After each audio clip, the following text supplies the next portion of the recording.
What's going on, guys? Gilly Rice Comics here, one half of the Geektastic duo and creator of Galactic Rodents of Mayhem, my anthropomorphic love letter to 80s and 90s Saturday morning cartoons. And we have our first issue floppy coming to Indiegogo this month. Stay tuned. And I'm joined with Hero Geek, creator of Paragon Prime, the world's greatest and truest superhero, coming soon to Indiegogo. So look for that. Awesome. So we're joined here by an amazing guest. We got Kevin Sharpe. And if you haven't heard of Dragon Guard, you better be on guard because this thing is coming. I didn't know about Dragon Guard. I know there's a lot of great projects out there on Indiegogo and crowdfunding out there. And I think Ron brought it to my attention. And when I saw it, I literally had what do you call it? Like a geekgasm, I guess. Yeah. I couldn't. For me, it was He-Man, Conan, bits of ThunderCats in there. It's everything that I grew up with, and for some reason, I kind of wonder why we don't do more of this stuff.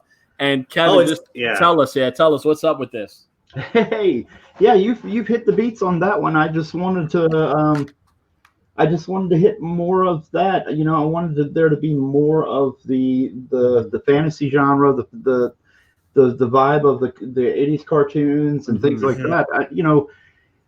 For me, I've been a huge fan of that anyway, and it was one of those things where this stuff plays to my strengths, and I wanted to do more of that. And there were other projects that we've talked about, that this was inspired by, that through back channels and things that I probably shouldn't speak about, but I'll at least give you a slight hint. But there's been people that have ran these projects that pretty much kind of shut me down and really didn't give me a fair chance at these, after I'd been basically knocking on the doors and begging and pleading. Who shut you down? I kind of lost you a bit there. I think it was just a little connectivity issue. Who shut you down? Well, there are people connected with these properties that we love that that are kind of gatekeeping, or what's a better word? Yeah, did they come out? Gatekeeping might be the word. Yeah, it might be the word, but there's people that have been long attached to some of these projects that didn't want held grudges. I had been in the industry for about 25 years, and they basically, I've done stuff for Marvel and DC and this and that, and then no matter what, whenever it came to these projects, certain people that were attached to it that have websites and stuff dedicated to things like Masters. These people had, we had been in talks about doing stuff, and then they would bring up something from the past that they didn't like or something, and would just be like, "Oh, I'm sorry, I'm not going to give it to you." So, if I'm understanding correctly, some of these connections tied to your past do not want to move forward on an awesome idea that you have going on right now. Yeah, well, I've had, to be even more succinct, I had somebody connected to it ask me to draw something and do something for it, and then turn around within the same conversation, not a later conversation, within the same conversation, and go, "Oh yeah, well, you remember this? Yeah, I'm not going to do this now." And I'm like, "Why did you even contact me?" And that's messed up. Yeah, in the same conversation, but I don't want to get in too much in the mud. But but you know what? It's good that there's not that. I mean, I guess the convo is kind of geared toward this way, but it's important to know that. I mean, for me, I grew up loving comics. There was a big divide for me, and I was like, I need to create my own comics because I think that's the only way that I'm going to see what I think is missing. And I didn't know how. There was no blueprint for me as a literally unknown who's obscure to kind of make my way into comics without just crowdfunding. And now I'm kind of starting. And when I see someone who's been in the industry like yourself for 24 years, that's amazing. I mean, it's impeccable resume you must have. Work for Marvel, some of your clients, as you just said, and you are like maybe being gate kept. That's not the right word. That's sad for me. I I understand comics is a business, but comics is also joy. It's a perfect escape. I mean, why is it this hard? It's almost like this Hollywood, shrouded secrecy. Like, hey, if you're in, you're in. If you're not, you're not. And then you have everyone, pushing against you. I don't like that. Yeah. Well, Now go ahead. I'm curious. You worked at DC. When did you leave DC? Basically, I'm a freelancer, so I would get jobs no matter what. I wasn't actually like contracted DC, but I'd always get you get stuff, clean up work or stuff like that. Yeah. They fill you in. Now, what I want to know is, did you work on when they had He-Man and Masters of the Universe at DC? Did you work on that book at all? I was offered the covers for later runs of those issues. Wow. And they also had I think they had a He-Man versus ThunderCats thing crossover, didn't they? I was offered covers before that miniseries had came about. Okay. I was offered from the Eternity War, I guess it was called, or something like that. And I was offered covers for that, and then the editor mysteriously reneged on me, and the editor. So elaborate on this. What's going on where you got amazing work, for goodness sake? Yeah. I mean, we're gonna get into it. Let me just scroll real quick at some of the artwork here, because again, for me, this was bananas. I'm like, this is everything I want in a comic book, and I can't find it. And I see it here, and I'm like, Jesus, this is amazing. I mean, no, what I'm thinking the most is I want action figures so bad. Yeah. well, this is everything that, I mean, we grew up. I did, and I know Ron did. Yeah, definitely. And you're part. Yeah, no, you did, because that rubs off of you into your work, and it's like, I get you want to protect some of these old franchises. I get all that, but there's also a craving for that type of nostalgia, but into something new that we can all be like familiar with. Definitely. Gilly's doing that with Galactic Romance of Mayhem. It's kind of a harken back to TMNT and other 90s properties too. So you guys are kind of on the same wavelength when it comes to this stuff. Yeah. And this is just amazing. Hey, thank you. and that's the thing. The editor offered it to me. Then she mentioned that the penciler at the time, I won't say who it is. I don't want to. Yeah, no worries. Yeah. But the penciler at the time wanted to try doing his hand at digital coloring. That was the excuse I got. And then now this is after the editor had already offered me the cover gig, and I said yes, and wheels were in motion. And then she later offered me another set of covers, and then she backed out of it completely. So, this particular editor. And so that was a letdown. But more recently, I've been offered some projects on the new figures that are getting ready to come out later this year. By the Four Horsemen, by those guys? No. That has nothing to do with the Four Horsemen. At least as far as this is the production art. As far as that goes for the for some of the production art on the. I don't know what I can say publicly, but I'll just say production art for it. And then it became something bizarre and something real weird in the same conversation. This person just flipped.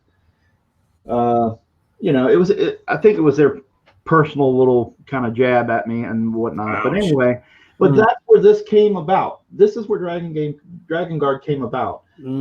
I wanted to show everybody what I would do with it if I had my choice. My choice of colors, me inking as opposed to giving me somebody that didn't quite get my stuff, and just give it the best looking stuff I've done ever. Extravagant. I mean, it looks incredible. It looks really cool. I like the villain. Kind of reminds me of Skeletor, Mumbra, and the Snake Men all put together. Well, he's you'll actually find out later. His particular race is a bat, but it's nice. It's maybe a little Hordak in there too. Yeah. It's inspired by it's inspired in some way by every little thing. I was a big fan of Visionaries, and then that one. I remember that. He-Man, ThunderCats, Visionaries, Gargoyles. Remember that cartoon? Oh yeah, it's so good. It wasn't 80s; it was early 90s, but still. yeah. And and just things like Battle Chasers. I love fantasy. Yeah, Battle Chasers. Yeah, I'm playing the RPG, the Battle Chasers game on PS4. Yeah. Yeah, exactly. And so it was one of those things. I went into it after this particular situation happened last year around August, that this came to a head. I just said, damn it, I'm just going to, do what I want to do. Okay. And I'm going to show everybody, here's where you screwed up. Whoever you had, whoever you had running this project, they screwed up. They screwed up. They couldn't, put down a grudge, and they had to be, whatever they were in that conversation. And so I was just like, dude, let's just do this. I'm going to drive it, as hard as I can, and just make it the nicest looking book I can, and if you guys love what you see, then thank you, because that's the culmination of trying to show everybody I had a vision for what this could look like. And later this year you're going to see what their vision for what their stuff looks like. And I'll let you guys be the judge of which one is cooler. Man, right. I know there's like I said, there's sacred properties for me. Like I grew up on Teenage Mutant Ninja Turtles. I love Teenage Mutant Ninja Turtles. I love Star Wars, and some of that is kind of meshed together into what I did with Galactic Rodents of Mayhem. But my thing is how the newer stories, I mean, even with Star Wars, like there's a disconnect. So I'm like, why are we veering away towards, the ultra masculine, or I mean, I don't know. I mean, so I'm like, maybe subconsciously I'm doing this without realizing, and you're doing this without realizing it. But we're spearheading, like this new wave of comics that are giving people what they want. And exactly. I mean, by today's standard, this would be considered toxically masculine. Like, oh, it's toxic male, and that's what they would say. And the sad thing is, we again, imitation is a form of flattery, right? This isn't outright copying anything that we loved. We're seeing bits and pieces, but we're seeing the inspiration, the ideas behind what inspired you to do this. But it's not a direct ripoff either, and we know that. No way, how is this a direct ripoff? And if you look at the title, the Dragon Guard, I mean, look at the characters. We're going to get into this because I want to know about the story. But I feel that it's a shame when we get to like trying to keep ideas like this from jumping off the ground, and you have I tip my hat to crowdfunding platforms like Indiegogo, Kickstarter, because for what it's worth, back in the day, you couldn't have done this. Like if you were shut out, you were shut out. You have to do it the real hard way and self-publish and try to get it through into the comic shops. Which I mean, Billy Tucci, I know. How he did that, and that's the craziest story in the world. Just sheer grit, just to get your book out there. So it's nice to see that through crowdfunding, and we've got 364 backers. We got 18 days left. I don't have any doubts that won't rise past 400. And even if this thing stays in demand, get towards 500. I mean, this is obviously a book that will get more eyes, and the people who are backed it know what they're getting into.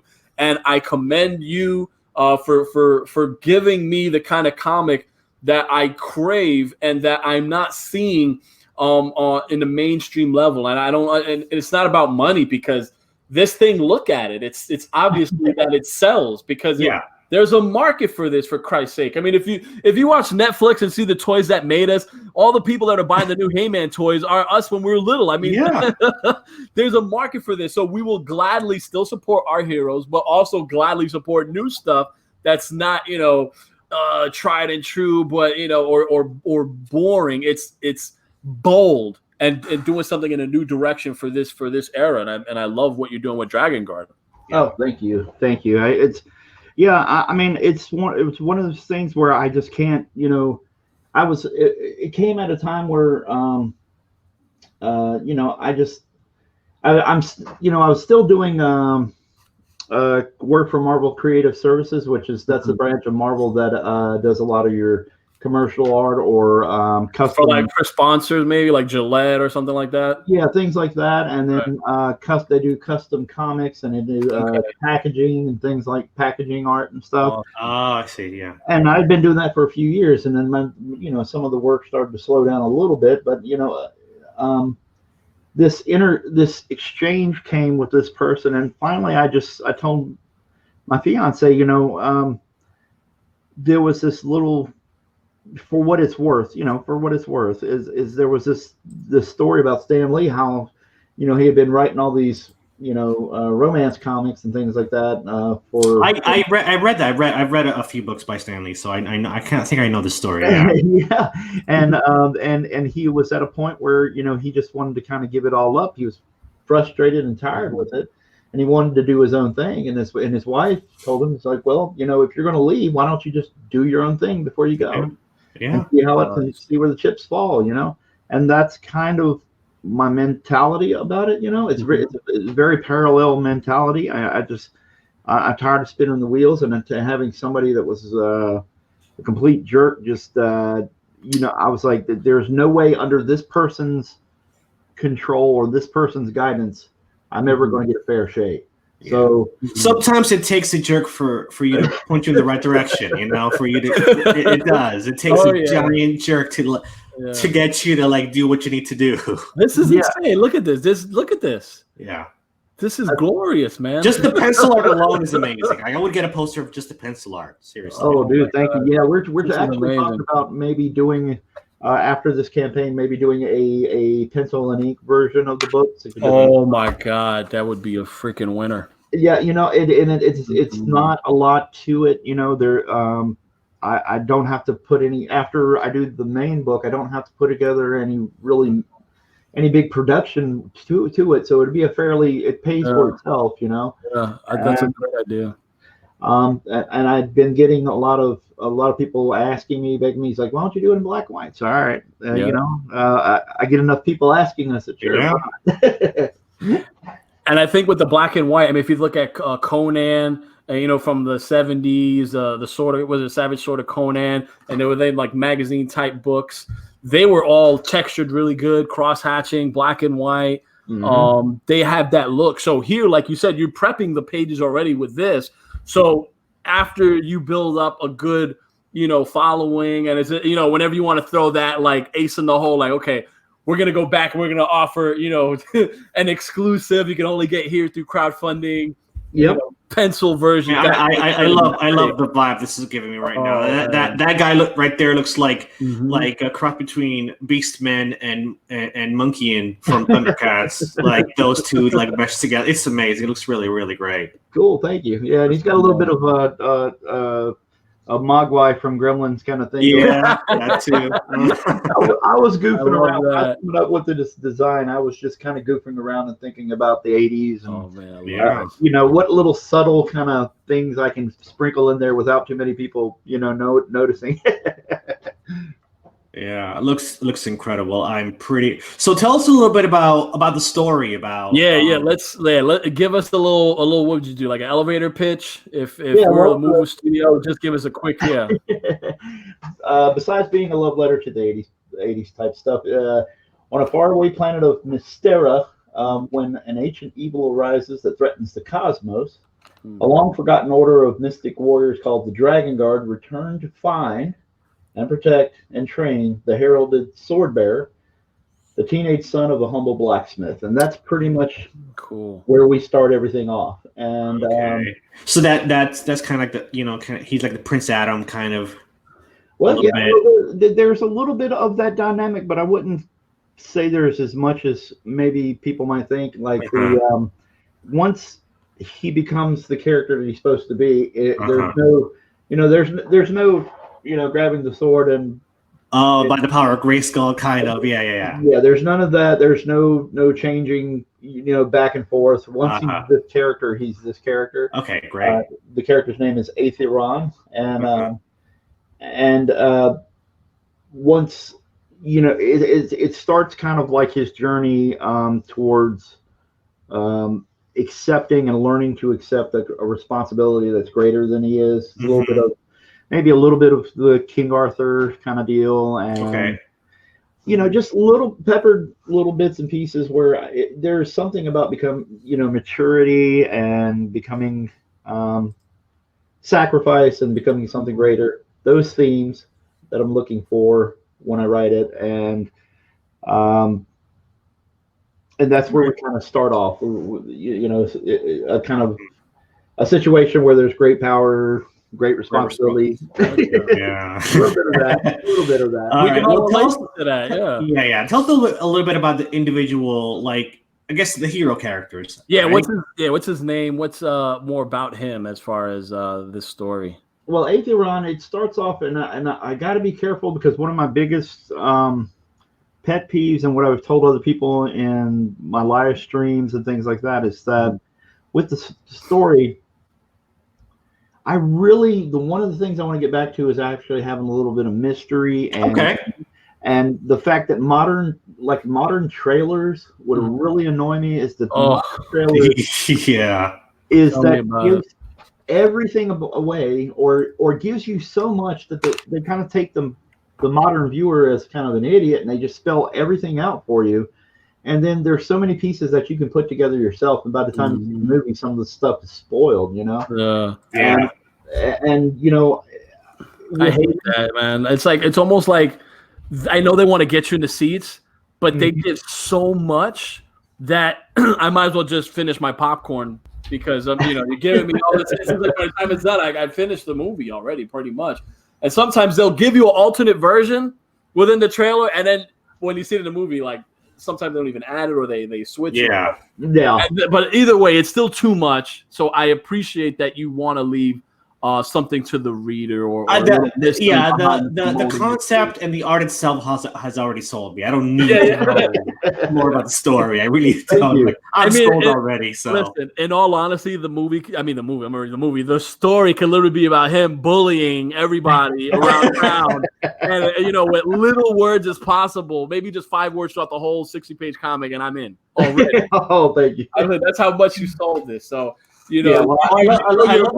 love the title of that tier, Lord of the Cosmos. I think it's a play on Masters of the Universe. Look at that. That is insane. I didn't even see these rewards. What's this one at $2,000? Like you get is that like a cameo for Lord of the Cosmos? Well, I had just uploaded it a couple of last week. I need to actually look at it myself. You guys can click on it. Let's see what it says.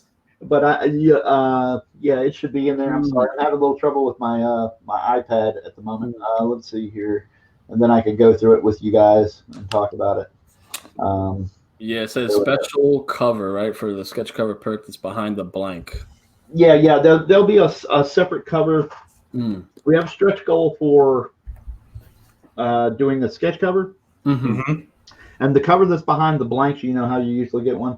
That will be it will be a cover with that. And I'm lining up some talent for it, so I can't say anything just yet. I'm lining up to collaborate with. Of course. Yeah, and I found out from my printers that I might be able to do more variant covers.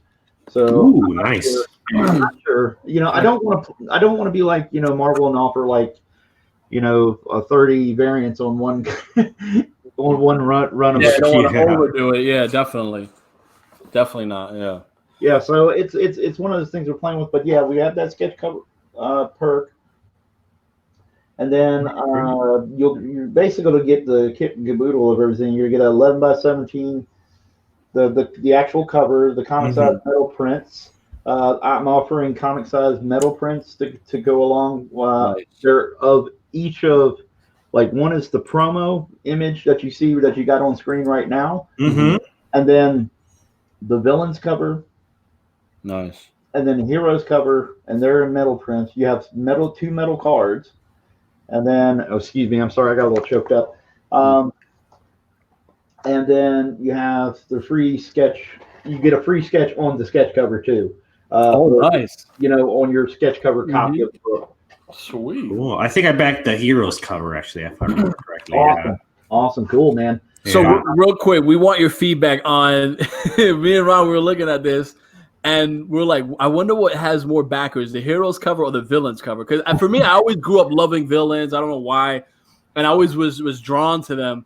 But here, we don't know much of the villains, even though we know they're going to be bad. But I think the majority of people lean more towards the Heroes cover just because it's just. I think it's just safe, right? What is that? Knowing my how I am, I always gravitate towards heroes, but so that's why I back the heroes cover. But there we go. Cool. Yeah, and I'm talking to a couple of different colors. So I'm hoping to hear back from them about doing the colors on there. So I have my main colorist doing the villains cover, and then I'm hoping to get a special guest colorist that has a little name recognition too.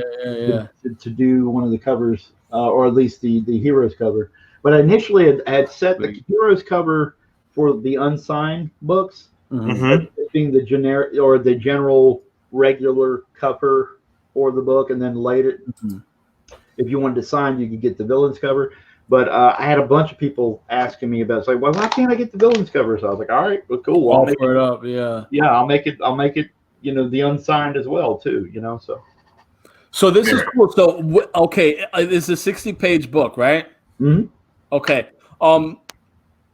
So I was an idea I had, just to tell you. I mean, I don't know. I mean, this thing is looking good either way. Sure. Go ahead. I had for my campaign, I offered this crazy cameo or like a create a kind of like character type deal. And it responded well. One of them was I literally put a $1,000 reward, right?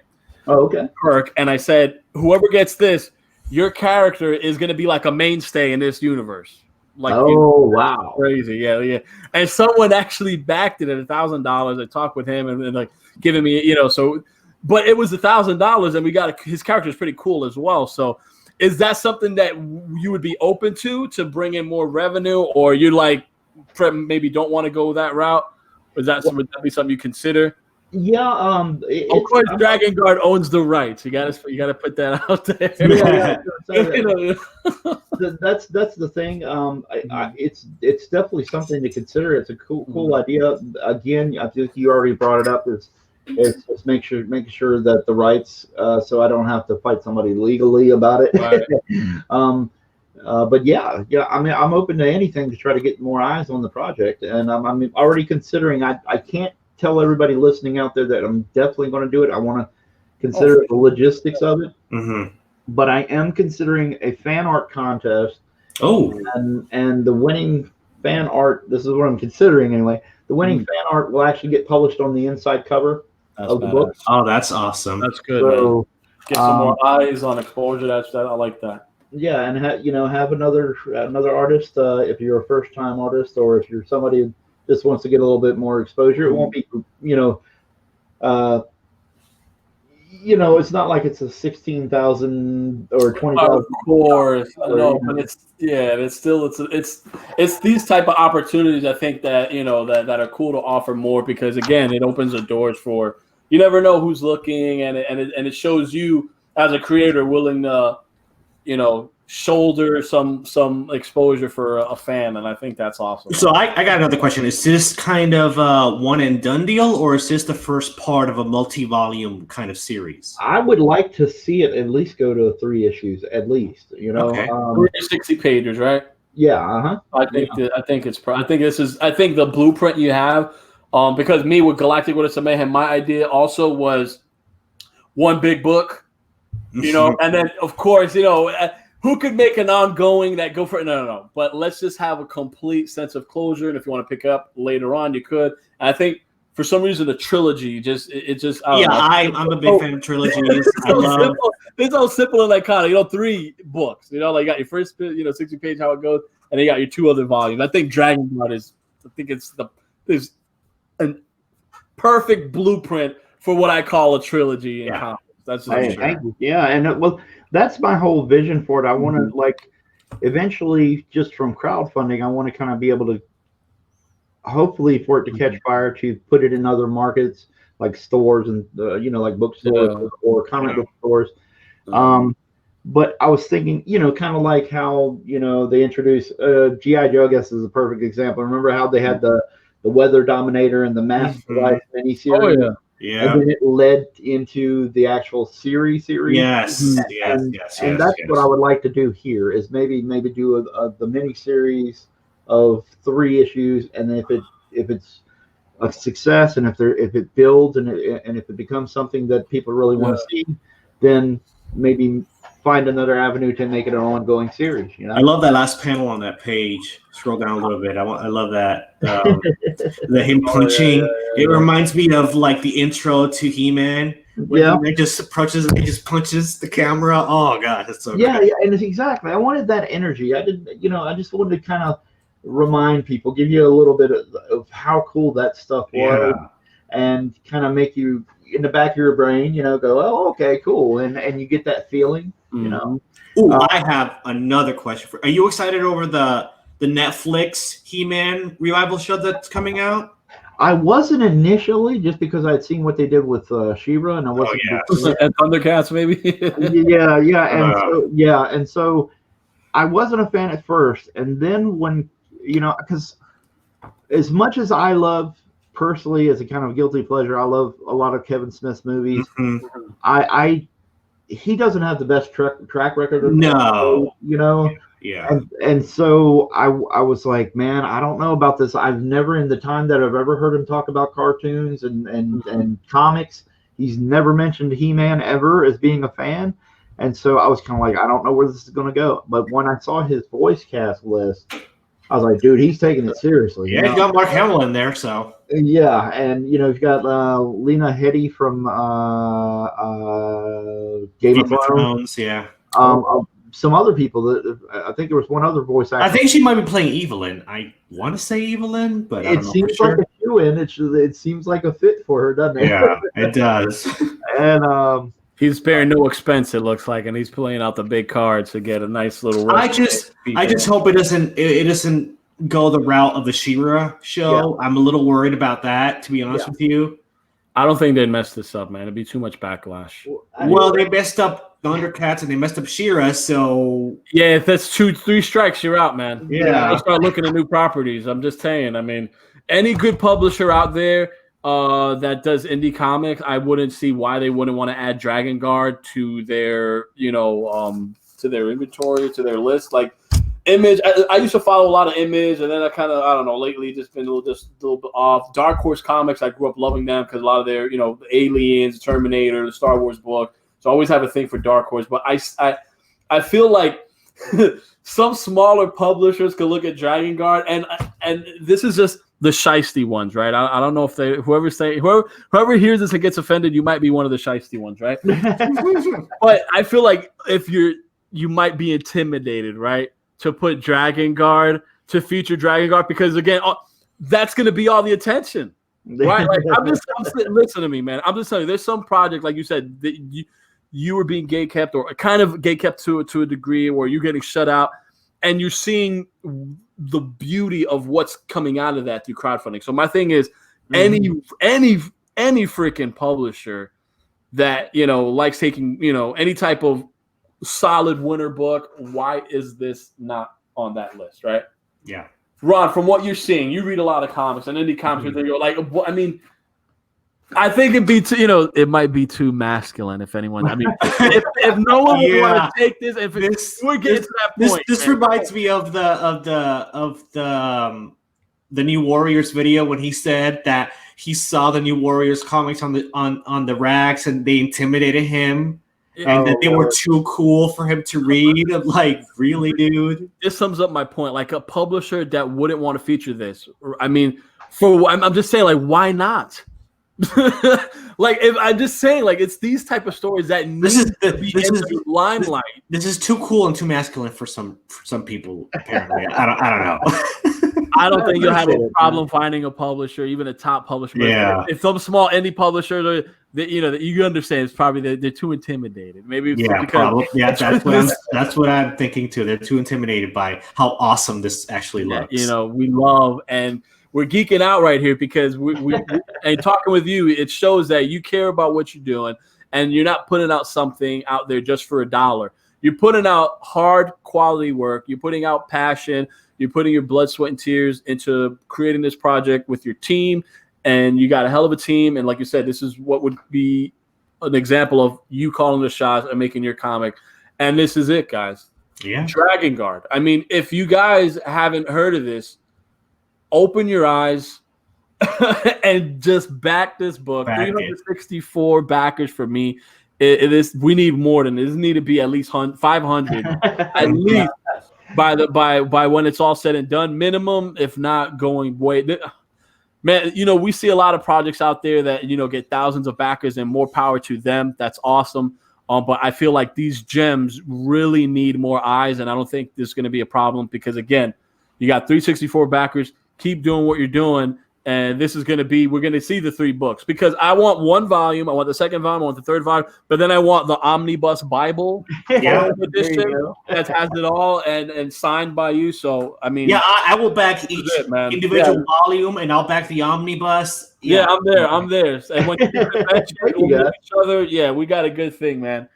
I love your enthusiasm. Thank you, man. Because man, no problem. This looks amazing. I mean, this is everything that I grew up with in the 80s and the 90s. This is just it. This just hits it, and it was the same thing with Galactic Romance of Mayhem. I had discovered that book and it just spoke to me. I'm like, oh my gosh, this is amazing. I need to get in on this. And and the rest is history. Me and Gilly became really good friends and whatnot. So yeah. And you have your own book, Paragon Prime, which is touching that same heartstring, but in superhero genre. So that's right. The fact that Kevin here is talking about enthusiasm, he loves it. I mean, we're comic book fans, but we're also creators. And if you have creators with this kind of passion putting into their work, you got to feature them. You got to put eyes on them. Your comic entertainment is in good hands. These are the kind of creators we need to support, champion, and get out there, man. And get eyes on them. We really need to get eyes on. We need more eyes on this. I want action figures, and I definitely. Guys, this is Dragon Guard, the Dragon Guard. Okay, jaw-dropping tale of fantasy inspired by cartoons of the '80s and epic comics of the '90s. Yes. Do yourself a favor. Check out Dragon Guard, Kevin Sharpe. Dude, me and you, we're cut from that same cloth, man. I love it. Awesome, Gilly. Thank you. I'm looking forward to having you on again, me and Ron on the Geek Test to do it after we read your book. And we'll have maybe we can have a spoiler rant and we can talk a little bit more since everyone will have a chance to read it. We'll make sure everyone has their chance to read it. And we definitely want to have you on, man. You're a great dude. Yeah, thank you so much. You were awesome, man. I thank you for coming on. You were one of our most exciting guests. Like we were both really excited about getting you on. I wanted to get you on. I'm like, we gotta get once he showed me that, I'm like, we need to get him on just to talk to him. I don't care. I'm like, let's get this guy. And Ron was able to get you, and I'm glad, man. Kevin, keep on kicking ass, man. This is what we need in our entertainment. No fear, just bold storytelling, and with a dash of nostalgia, man, for good measure. This is it, man. Absolutely. Thank you, Gilly. Thank you, Hero Geek, man. No problem, man. It was a pleasure, guys. Please like and subscribe and comment. Let us know your thoughts. If you checked out this video, let us know what you think of Dragon Guard. Definitely check it out. Till next time, guys, as always, geek out. Geek out, guys. Hey, geek out. Awesome.